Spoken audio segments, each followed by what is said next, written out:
రాష్ట్ర వ్యాప్తంగా అంగన్వాడీ కార్యకర్తలు సహాయకుల ఆందోళనలు కొనసాగుతున్నాయి. ఈ నేపథ్యంలో విజయనగరం జిల్లా కలెక్టరేట్ వద్ద ఉద్రిక్త పరిస్థితులు నెలకొన్నాయి. తమ న్యాయమైన డిమాండ్లను వెంటనే పరిష్కరించాలని కోరుతూ వందలాది మంది అంగన్వాడీ కార్యకర్తలు సహాయకులు కలెక్టరేట్ కార్యాలయాన్ని ముట్టడించి నిరసన తెలిపారు. ఇక ఈ ఘటనకు సంబంధించిన పూర్తి వివరాలను మా ప్రతినిధి దేవి అందిస్తారు.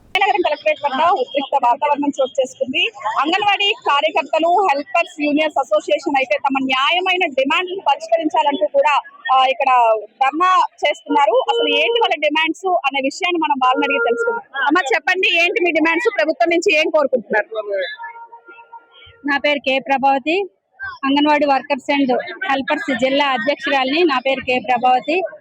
ఈ రోజు జూలై 10 మా కోరికల దినోత్సవం. దీని సందర్భంగా మాకు 2019లో జీతం పెంచారు. అప్పటి నుండి ఇప్పటి వరకు జీతాలు పెరగలేదు.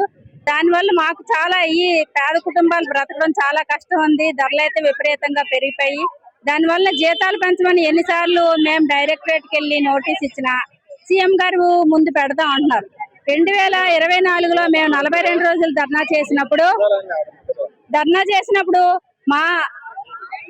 చేసినప్పుడు ఎందుకమ్మా మీరు మహిళలు, మేము పదవిలోకి వస్తే మీ కోరికలన్నీ తీర్చేస్తాం, మాకు ఓట్లు వేయండి అని చెప్పారు. దానికి మేమైతే వాళ్ళు మాకు 2024 జూలై నుండి జీతాలు పెంచుతామని చెప్పారు. జీతాలు పెంచలేదు పోగా మాకు అదనపు భారం, చాలా ఒత్తిడి, యాపలు పెడుతున్నారు. ఇప్పుడు బియ్యంలో డ్యూటీలు చేస్తున్నారు. మాకు కావాల్సింది కోరికలు తిన్న సందర్భంగా మేము పెట్టినవి ఏమంటే మాకు కంపల్సరీ సుప్రీంకోర్టు ఇచ్చిన జీవో ప్రకారం 26,000 రూపాయల జీతం కావాలి. గ్రాడ్యుయేట్ గైడ్ లైన్స్ ఇచ్చారు. అది ఓన్లీ రిటైర్ అయిన వాళ్ళకే ఇస్తారట. చనిపోయినా రిజైన్ చేసిన వాళ్ళకి రూపాయి ఇచ్చేది లేదు. సంక్షేమ పథకాలు మాకు అమలు చేయాలి. జీవో నెంబర్ 5 రద్దు చేయాలి.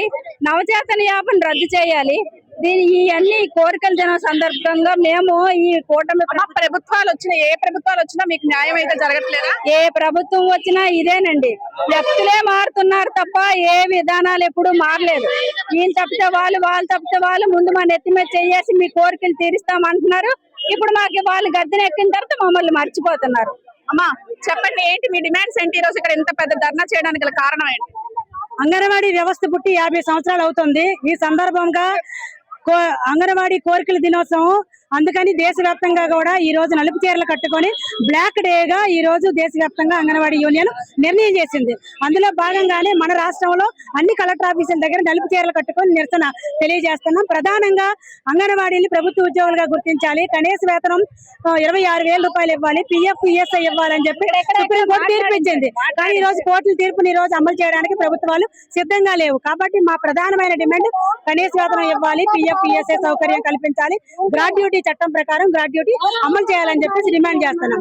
అలాగే ఈ రోజు మేము 42 రోజుల పాటు సమ్మె చేశాం. గత ప్రభుత్వం ఉన్నప్పుడు మినిట్స్ జూలై 2024లో మంత్రులతో కూడిన ఒక కమిటీ ఏర్పాటు చేసి ఆ రోజు మినిట్స్ కాపీ రాసిచ్చారు. 2024 జూలైలో మేము జీతం పెంచుతామని. ఇప్పుడు మళ్ళీ జూలై వచ్చింది. అంటే కూటమి ప్రభుత్వం అధికారంలోకి వచ్చి 2 సంవత్సరాలు అవుతుంది. వాళ్ళు సంబరాలు చేసుకుంటున్నారు, చేసుకోండి, మేము కాదనలేదు. కానీ అంగన్వాడీల గురించి కూడా ఆలోచించాలి. ఈ రోజు ధరలు విపరీతంగా పెరిగాయి. పెరిగిన ధరలకు అనుగుణంగా మా జీతాలు పెంచాలని చెప్పేసి మేము డిమాండ్ చేస్తున్నాం. సంక్షేమ పథకాలు అమలు చేయండి అంటే ప్రభుత్వ ఉద్యోగులని చూపిస్తున్నారు. అయితే మమ్మల్ని ప్రభుత్వ ఉద్యోగులుగా గుర్తించండి, లేదా మాకు సంక్షేమ పథకాలు అమలు చేయాలని చెప్పేసి డిమాండ్ చేస్తున్నాం. అలాగే మినీ వర్కర్లందరినీ మెయిన్ వర్కర్లుగా చేస్తామని చెప్పారు. ఇప్పుడు 10th క్లాస్ చదువుకొని రాష్ట్రంలో 600 మంది మెయిన్ వర్కర్లు అవ్వకుండా ఉండిపోయారు. కాబట్టి వాళ్ళందరినీ కూడా మెయిన్ వర్కర్లుగా చేయాలని చెప్పేసి డిమాండ్ చేస్తున్నాం. ఇప్పటికే యాప్ల మీద యాప్లు తీసుకొచ్చారు. అనేక యాప్ల వల్ల ఈ రోజు మానసిక ఒత్తిడికి గురయ్యి చాలా మంది హార్ట్ అటాక్లతో బాధపడుతున్నారు, చనిపోతున్నారు. అలాగే పని ఒత్తిడికి గురయ్యి రిజైన్లు కూడా చేస్తున్నారు. యాప్లు రద్దు చేస్తాము, ఒక యాప్ చేస్తామన్నారు. ఇప్పుడు మళ్ళీ యాప్ల మీద యాప్ తీసుకొస్తున్నారు. నవచేతన యాప్ అని ఒకటి తీసుకొచ్చారు. ఒక పిల్లోడికి 20 నిమిషాలు పడుతుంది ఆ యాప్ చేయాలంటే. ఒక పిల్లోడికి 20 నిమిషాలు యాప్ చేస్తుందా, లేకపోతే ప్రీ స్కూల్ నడుపుతుందా? అంటే దీనివల్ల అంగన్వాడీలో ప్రీ స్కూల్ కుంటి పడుతుంది. క్రమేణా మీరు ప్రభుత్వాన్ని ప్రధానంగా కోరుకునే డిమాండ్ ఏంటి? వాళ్ళకి ఏం చెప్పాలనుకుంటున్నారు? మేము ప్రభుత్వానికి ఒకటే చెప్తున్నాం, మాకు కనీస వేతనం 26,000 రూపాయలు ఇవ్వాలి. అలాగే PF ESI సౌకర్యం కల్పించాలి, ప్రభుత్వ ఉద్యోగులుగా గుర్తించాలి. ఏవైతే మిగిలిన సమస్యలు ఉన్నాయో ఆ సమస్యలన్నీ పరిష్కరించాలి. ఏ సమస్యలు ఎదుర్కొంటున్నారమ్మా? జీతం సమస్య ఎదుర్కొంటున్నారు, PF ESI సమస్య ఎదుర్కొంటున్నారు, గ్రాడ్యుయేటీ ఇవ్వటం లేదు, సంక్షేమ పథకాలు ఇవ్వటం లేదు. ముఖ్యంగా యాప్లతో సతమతం అవుతున్నారు. యాపుల భారం ఒకటి ఉంది. అలాగే ఈ రోజు మన జిల్లాలో రాజకీయ వేధింపుల వల్ల చాలా మందిని తొలగింపులు వేధింపులు చేస్తున్నారు. ముఖ్యంగా రాజాం ప్రాజెక్టులో 2 హెల్పర్లకి ప్రమోషన్ ఇవ్వకుండా అర్హత ఉండి కూడా ఆపేశారు. అలాగే మన జిల్లాలో 22 అంగన్వాడీ సెంటర్లు 10 కిలోమీటర్లు 15 కిలోమీటర్లు మెర్జి చేస్తున్నారు. గర్భిణీలు బాలింతలు పక్క ఊరికి వెళ్ళని అంటున్నారు. అంటే క్రమేణా అంగన్వాడీని కుంటిపరచడం కోసం ఈ రోజు ప్రభుత్వం చేస్తుంది. కాబట్టి ఈ డిమాండ్స్ అన్ని పరిష్కారం చేయాలి. లేకపోతే ఇది ప్రారంభం మాత్రమే. భవిష్యత్తులో మరొక సమ్మెకి వెళ్తాం, పెద్ద ఎత్తున పోరాటం చేస్తామని మీ ద్వారా తెలియజేస్తున్నాం. చూసారు కదా, అంగన్వాడీ కార్యకర్తలు అయితే తెలియజేస్తున్నారు.